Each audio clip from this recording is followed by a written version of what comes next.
All right, board member Howard, they're coming in. Good morning. Good morning, everyone. Hello, hello. Happy Friday. Good to see you all. Thank y'all for joining. We'll go ahead and get started. We were just chatting about how we don't have quite as many people today, but that is okay. I'm just glad we are developing the schedule of every other month. I used to do it monthly, but the board is really focused on going out collectively, and we're going to do more of that come 2024. But still definitely want to have times that I can engage with folks in my district and beyond. So as you all know, I'm Katie Howard. I'm the Board of Education District 1 representative. I am joined by amazing people from the district. Keith with the board office is here for support, and he'll go over kind of our, actually we don't have to do that today, Keith. It's such a small group of people. We'll just start up, but he will help me with time and calling folks when they have questions. Travis Norvell, Keisha Copeland, B also from Travis from strategy, and Keisha and B from family engagement. Really appreciate them being here. And I see David as well from family engagement. You guys are such a rock star team. I appreciate y'all. And yeah, it's great seeing other people join on as well. So I know people's Fridays are precious, so I will jump right into what I normally do with these virtual sessions, which is give a recap of our last progress monitoring session. For those of you who don't know, the board has a student outcomes focused governance framework. We adopted that now way over a year ago, 2 years ago. So we've been monitoring for over a year our set goals and our guardrails. This is a continual improvement process as we monitor our goals and see where we are. And one of the goals that we monitored, and we've monitored, this is probably the fourth time now, is goal 2, which is around proficiency and numeracy. And it looks at right now grades overall 3 through 8, and it's measured or monitored by 2 interim goals, one focused on K through 1 and the other 2 through 8, which is indicative of, or predictive rather, of our overall goal. I'll also start with the fact that it is a goal that is really too broad. We really need to narrow that goal down and focus on the students who are struggling the most, which thanks to our progress monitoring, we are seeing that data on a regular basis. So we can really hone in on who needs additional support. And by doing that and, holding the superintendent accountable for putting in place strategies and approaches that best support those students, all students will benefit.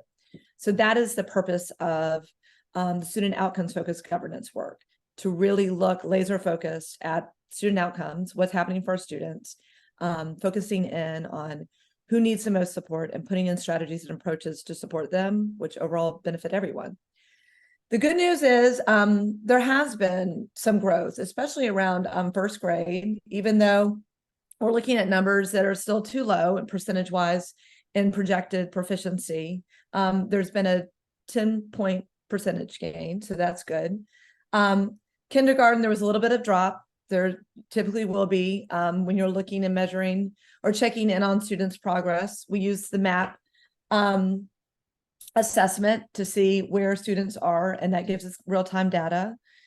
But really from middle school, that's where we're seeing that our students really need support, 6th, 7th, and 8th grade. And we had a lot of good conversation with the superintendent during the meeting, and this was the November meeting, so I know it's been a minute, about what we're doing to really support our middle schoolers and making sure they're proficient in numeracy. Dr. Battle has already done a lot of work to assess what's going on in middle school math. Everyone is already very familiar with the math. We have the tool we've been using for math, and there's been some concern around really making sure students are getting the basic standards in math and that's being taught. We know our educators know it, but when we shift to a different tool, that can be tricky sometimes. So making sure that we're teaching the state standards and making sure our teachers are not just utilizing a tool that's, done on the computer, but also shifting and also making sure they're teaching directly to students and supporting them in every way possible. So that has been a great pivot and shift that was greatly needed for middle school math. And I'm referring to Amplify in terms of that tool that certainly can be helpful, but making sure we're not just relying on that tool to teach math, and really empowering our educators to use the skills and craft and ability they definitely have when it comes to teaching math. So also, and if you get my newsletter, you saw this earlier in the month, as in last month. And if you're not getting my newsletter, feel free to put in the chat your email and we can certainly follow up with you and I'll make sure you get it. I really highlighted, who again, we need to be focused on. So in grades 2 through 8, again, this is a broad group. We need to focus it in more on certain grades where we know we have the most need. Right now, estimated 10% of our Black students will be proficient in milestones is estimated, growing to 12.9, but still way too low.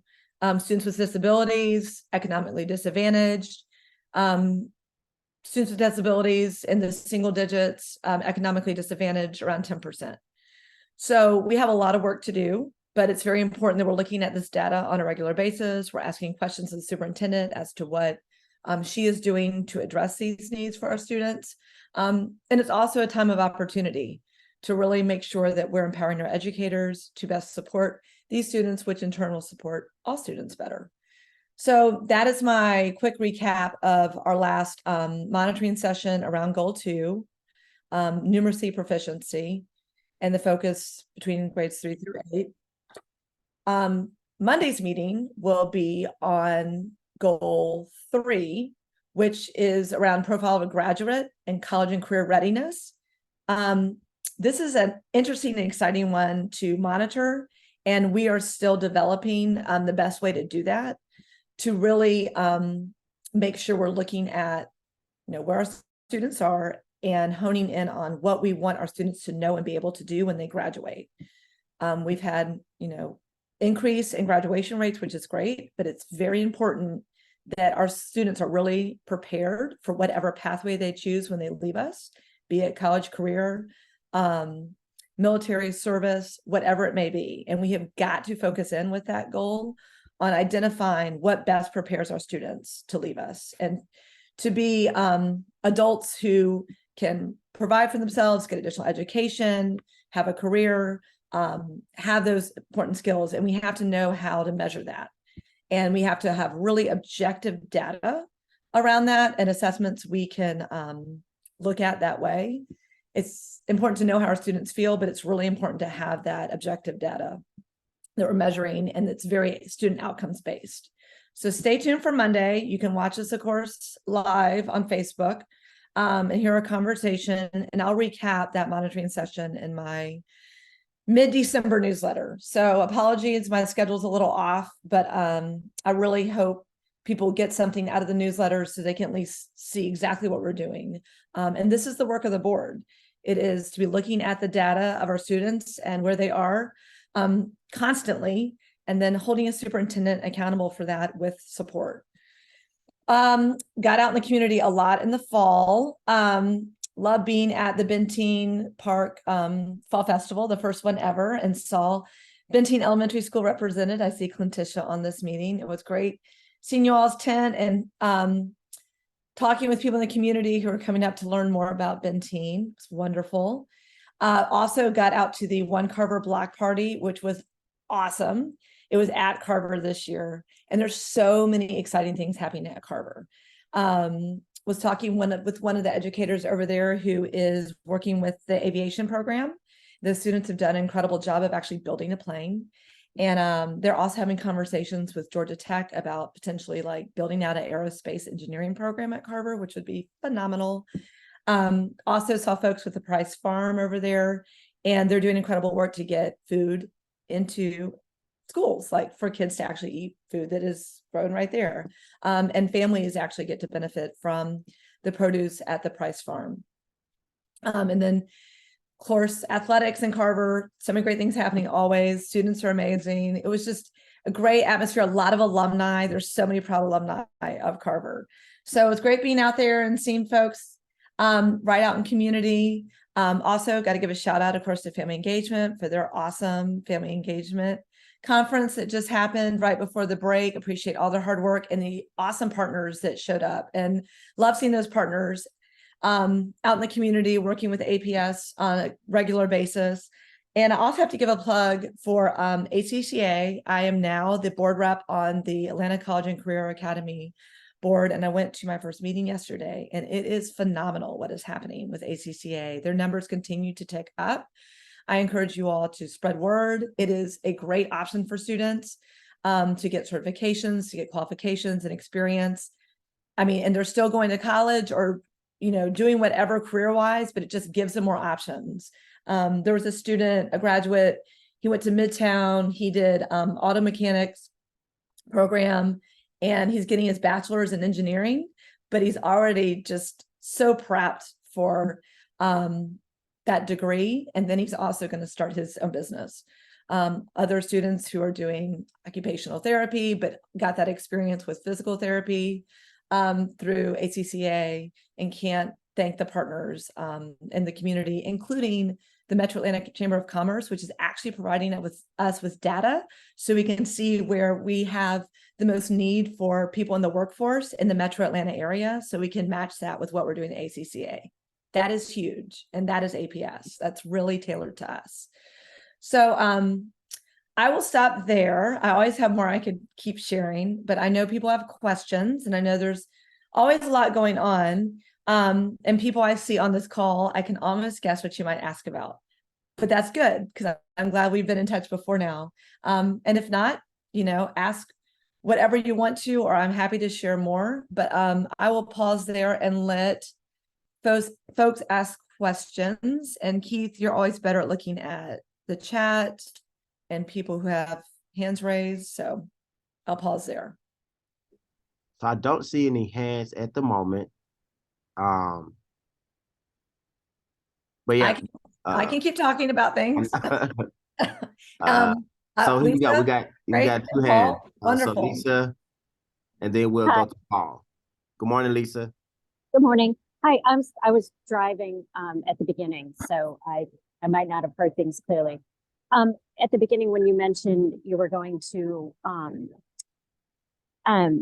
every other month, and that in 2024 board engagement was going to be more selective. Can you explain what that means, what selective means? Sorry, not selective, more joint. We've been talking as a board about how we get out into the community collectively, like together, which is really what boards need to be focused on, and sharing our work with student outcomes focused governance, checking in with the community on our progress around our goals and our guardrails, and getting feedback from the community on where they think we are with that work. And that really does require us to go out, no less than 3 of us on a regular basis.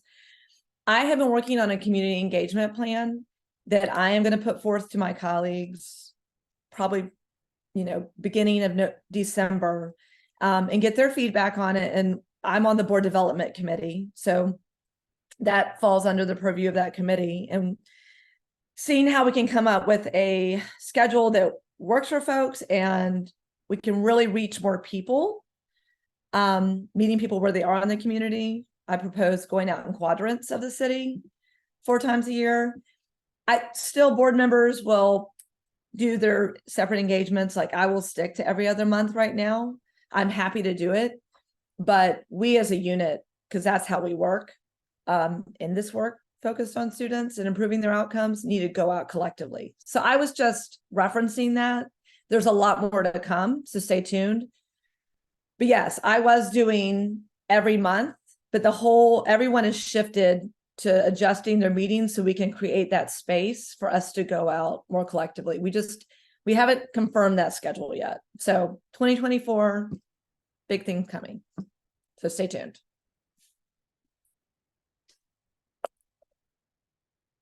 Does that help, Lisa? Oh, yes, thank you. I Sure. appreciate that. Absolutely. Anybody else? Yep, we got Paul next. Yeah. Hey, Paul. Hey, well, you know what I'm going to talk about, so I'll get into it. Since we're here, in April of 2023, there was a decision not to change the boundaries of the Jackson cluster. And I don't know where it is on the APS website where a statement of that policy was made. Was there a statement made, or everyone just got into the controversy, it ended, and everyone just moved on, So is there an official statement of what the policy is as of April 2023? Well, in short, there's not official policy. And I think everybody knows that Paul is referring to some scenarios that were put forth to shift school zone boundary lines proposed for Midtown and Washington, and then Jackson and Carver. And there were some meetings, and there was a lot of robust conversation and feedback. And it was all also a part of the facilities master planning process, which I really want it to be more aligned with that and